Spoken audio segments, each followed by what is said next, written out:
हरि ओम. सद्गुरु ओम मालती आई की जय. व्रजभूमीतील भक्त कथामालेत मी अनुप्रिता थत्ते तुम्हा सर्वांचं स्वागत करते. या कथामालेतली 112वी कथा भक्तिमती श्री नथियाबाईजी यांची आपण ऐकतोय. त्याचा आता आपण दुसरा भाग ऐकूया. नथियाबाईंच्या सेवेचा सगळीकडे गवगवा झालेला होता आणि नथियाबाईंची सेवा ही दिवसेंदिवस मोठ्या प्रमाणावर होत गेली. तिचा आकार वाढत गेला आणि तिची जशी जशी सेवा वाढेल तसा तसा भंडाऱ्याचा जो काही एक आवाका होता तो वाढतच चाललेला होता. व्रजभूमीतील सगळे लोक, गावागावातील सगळे लोक आता तिला ओळखू लागले होते आणि त्यांची तिच्यावर अतिशय श्रद्धा बसलेली होती. त्यामुळे स्वेच्छेने लोक तिला आता अन्नधान्य आणून देत असत. पंजाब आणि हरियाणा येथील भक्त तर ट्रकांमधून तिला धान्य पोचवत असत. हरियाणा येथील होडल, बहीण, नागलजाट आणि भिडुकी या गावातून जवळपास 50 मण धान्य हे दरवर्षी तिला पोचवलं जात असे. प्यारेलाल आणि हरिवंश नावाचे 2 भाऊ होते. त्यांचा ट्रान्सपोर्ट कंपनीच्या कमिशन एजंटचा व्यवसाय होता. म्हणजे त्या कंपन्यांचे ट्रक वापरून ते धान्य पोचवणं आणि कमिशन घेणं असं त्यांचा व्यवसाय होता. तर नथियाबाईचं जर धान्य कुठल्याही गावाहून येणार असेल तर ते अजिबात एक पैसाही भाडं न घेता या नाहीतर त्या कुठल्या तरी ट्रकमधून ते तिच्यापर्यंत पोचवत असत. त्या दोघांची या नथियाबाईवरती अतिशय श्रद्धा होती आणि नथियाबाई सुद्धा त्यांचा अगदी आदर सत्कार करून, खूप प्रेम करून त्यांना अगदी पोटभर आशीर्वाद देत असे. हळूहळू त्या दोघांचा जम चांगला बसला आणि त्या 2 भावांनी स्वतः ट्रक खरेदी केले आणि मॉडर्न ट्रान्सपोर्ट कंपनी नावाची एक कंपनी स्वतःची चालू केली. आता त्यांची स्वतःची कंपनी होती, स्वतःचे ट्रक होते. त्यामुळे आता तर त्यांना नथियाबाईंच्याकडे धान्य पोहोचवणं अगदी सोपं झालेलं होतं आणि त्यांच्या मनामध्ये इतका दृढ विश्वास होता की नथियाबाईंच्या कृपेने, तिच्या आशीर्वादानेच आपल्या व्यवसायामध्ये इतकी आपली भरभराट झालेली आहे. त्यामुळे ते दोघे आजीवन तिची सेवा करीत राहिले.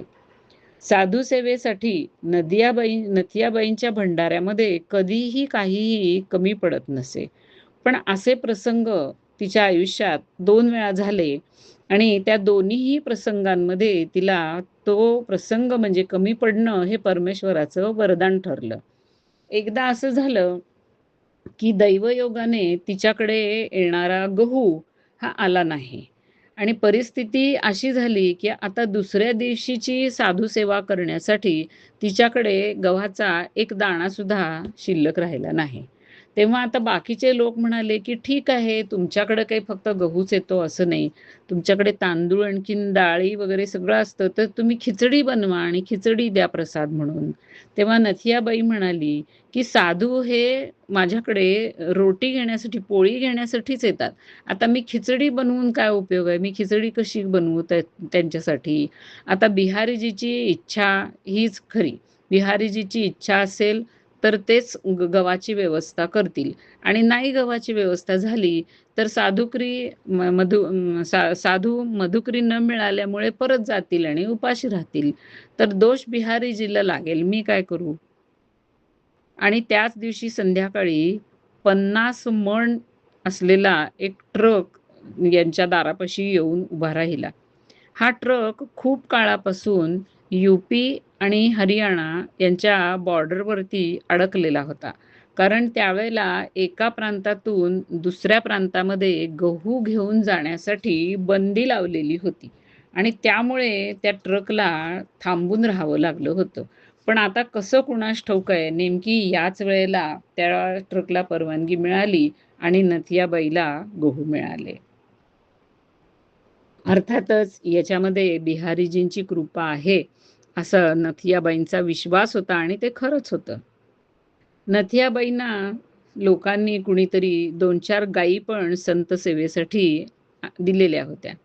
ती त्या गायींची सुद्धा अगदी भरपूर मनापासून सेवा करत असे. त्यांच्या गायींचं जे दूध असेल ते किंवा त्याचं तूप, त्यांच्यापासून होणारं ताक वगैरे हे सगळं ती त्या साधू सेवेसाठी वापरत असे.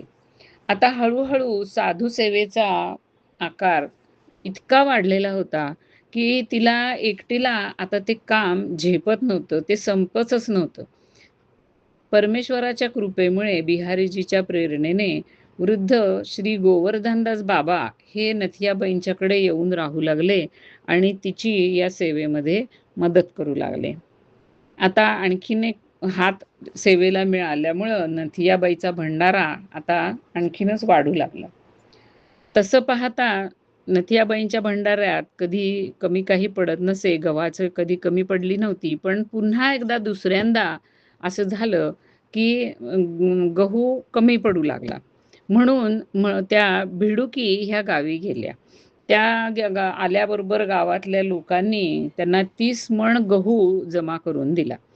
तो गहू सगळा ट्रॅक्टरमध्ये घालून तो घेऊन वृंदावनात येऊ लागल्या. अजूनही ती बंदी जी होती, प्रांतबंदी, ती काही उठलेली नव्हती.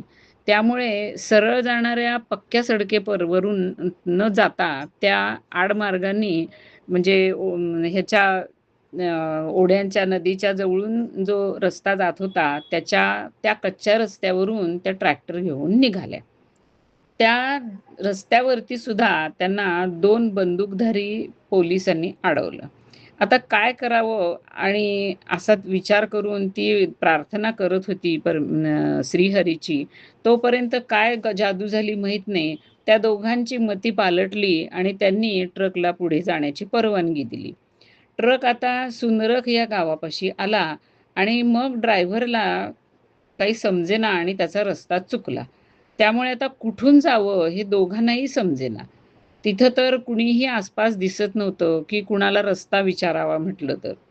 थोड्या वेळ ते दोघं जण काय करावं असं म्हणून तसेच म्हणजे तो ट्रक आणि त्याच्याबरोबरचा तो ट्रक ड्रायव्हर आणि आपल्या ह्या माताजी हे सगळे तसेच तिथं उभे राहिले ट्रकमध्येच. थोड्या वेळाने एक 8-10 वर्षाचा एक गोप बालक त्यांना दिसला. त्यांना पाहून तो त्यांच्या जवळ आला आणि नथियाबाईला म्हणाला, "माई, रस्ता चुकला काय? विसरलात का रस्ता? मी तर तुला रोज परिक्रमा करताना पाहतो. चल, मी तुला रस्ता दाखवतो." असं म्हणून तो चढून ट्रॅक्टरवरती बसला.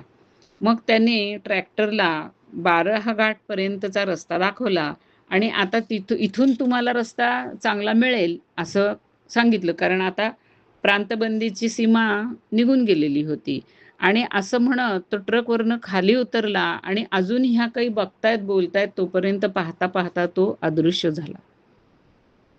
तो निघून गेला, पण नथियाबाईच्या मनावरती त्याने आपली सुंदर छबीची छाप सोडलेली होती आणि कानामध्ये आपल्या मधुर आवाजाचा नाद सोडून तो गेलेला होता. नथियाबाई त्याच्या आठवणी काढत पुढे जन्मभर रडत राहिली. त्यांचा विश्वास होता, की हा सुंदर गोप बालक म्हणजेच माझा बिहारीजी होता. या रूपामध्ये मला मार्ग दाखवण्यासाठी स्वतः बिहारीजीच आलेले होते. आणि खरंच आहे, बिहारीजी का बरं असं करणार नाहीत? कारण नथियाबाई त्यांच्या भक्तांसाठीच तर ते धान्य घेऊन चाललेली होती. जर ते धान्य वेळेवर पोहोचलं नसतं, तर लोकांना मधुकरी मिळाली नसती त्याच्या भक्तांना आणि ते तसेच उपाशीपोटी परत गेले असते. बिहारीजीच्या या क्षणभराच्या दिव्य संगाने नथियाबाईंच्या मनामध्ये पुन्हा तेच सुंदर दर्शन मिळावं आणि तो सहवास मिळावा ह्याची उत्कट इच्छा आता जागी झाली आणि त्या इच्छेने तिचं मन व्यापून गेलं. ती व्याकुळ होऊ झाली आणि सदा ती तेच चिंतन करत राहू लागली, की कधी मला हा बिहारीजी भेटणार आहे. या प्रसंगाने तिच्या मनातला बिहारीजींचा विरह इतका वाढला, की तिचं लक्ष आता कशातच लागेना. ती काम करत होती, पण मन मात्र तळमळत होतं बिहारीजीच्या दर्शनासाठी. आणि बहुधा बिहारीजींना तिच्या हातचा जो काही प्रसाद असेल, जी मधुकरी असेल, तिने स्वतः जात्यावरती दळून तयार केलेले त्या पोळ्या जणू भक्तांच्या रूपाने हे श्रीहरीच खात होते आणि आता त्या पोळ्या खाता-खाता ते तिच्या प्रेमामध्ये इतके रंगून गेलेले होते, की तिला आता आपल्या साक्षात सेवेमध्ये घेण्यासाठी जणू काही त्यांनाही आता अधीरता आलेली होती. आणि ह्याचा परिणाम म्हणजे नथियाबाईंचं मन आता पूर्णपणे या संसारातून उडून गेलेलं होतं आणि त्यांना बिहारीजीच्या भेटीची प्रचंड उत्सुकता, उत्कंठा आणि ओढ लागलेली होती. हे सगळं नथियाबाईंना जाणवत होतं आणि त्यांच्या लक्षात आलं, की आता बहुधा आपण काही फार दिवस जगू शकणार नाही या विरह ज्वालेमध्ये. पण त्यांची अशी इच्छा होती, की त्यांनी जी ही ठाकूर सेवा आणि संत सेवा, गोसेवा सुरू केलेली होती, ती त्यांच्यानंतरही तशीच चालत राहावी. आत्तापर्यंत नथियाबाई ह्या भाड्याच्या घरामध्येच राहत होत्या. कधी शहराच्या जुन्या वस्तीमध्ये, कधी सेवाकुंज येथे, तर कधी ज्ञानगुदडीमध्ये त्या राहिल्या. पण सगळीकडची घरं ही भाड्याचीच होती. आणि जर आपल्यानंतर ही सेवा चालू राहावी, असं व्हायचं असेल, तर त्याच्यासाठी स्वतःच्या एका घराची, स्वतःच्या जागेची आवश्यकता होती. मग नथियाबाईंना मानणारे संत होते, भक्त होते, तसेच अनेक श्रीमंत सेठसुद्धा होते. त्यामुळे धन जमवणं हे काही तिच्यासाठी अवघड नसतं. अशा भक्तांच्या सहयोगाने लवकरच तिने मानगली नावाच्या एका गल्लीत जागा घेऊन राधिका निकेतन नावाचा एक आश्रम बांधला आणि मग त्याचा एक ट्रस्ट बनवला आणि खूप काळापर्यंत पुढे संत सेवा आपण जशी करत होतो तशाच पद्धतीने तिथे चालू राहील अशी तिने व्यवस्था केली आणि हे एक प्रकारचं असं उत्तम प्रकारे चालणारं चक्र असतं, की जिथे खरोखरीच सेवा होते, तिथे आपोआपच लोक दान देतात आणि त्यामुळे ती सेवा अविरत चालू राहते. आज सुद्धा त्या आश्रमामध्ये अगदी नथियाबाई करत होत्या तशा प्रकारेच संत सेवा केली जाते.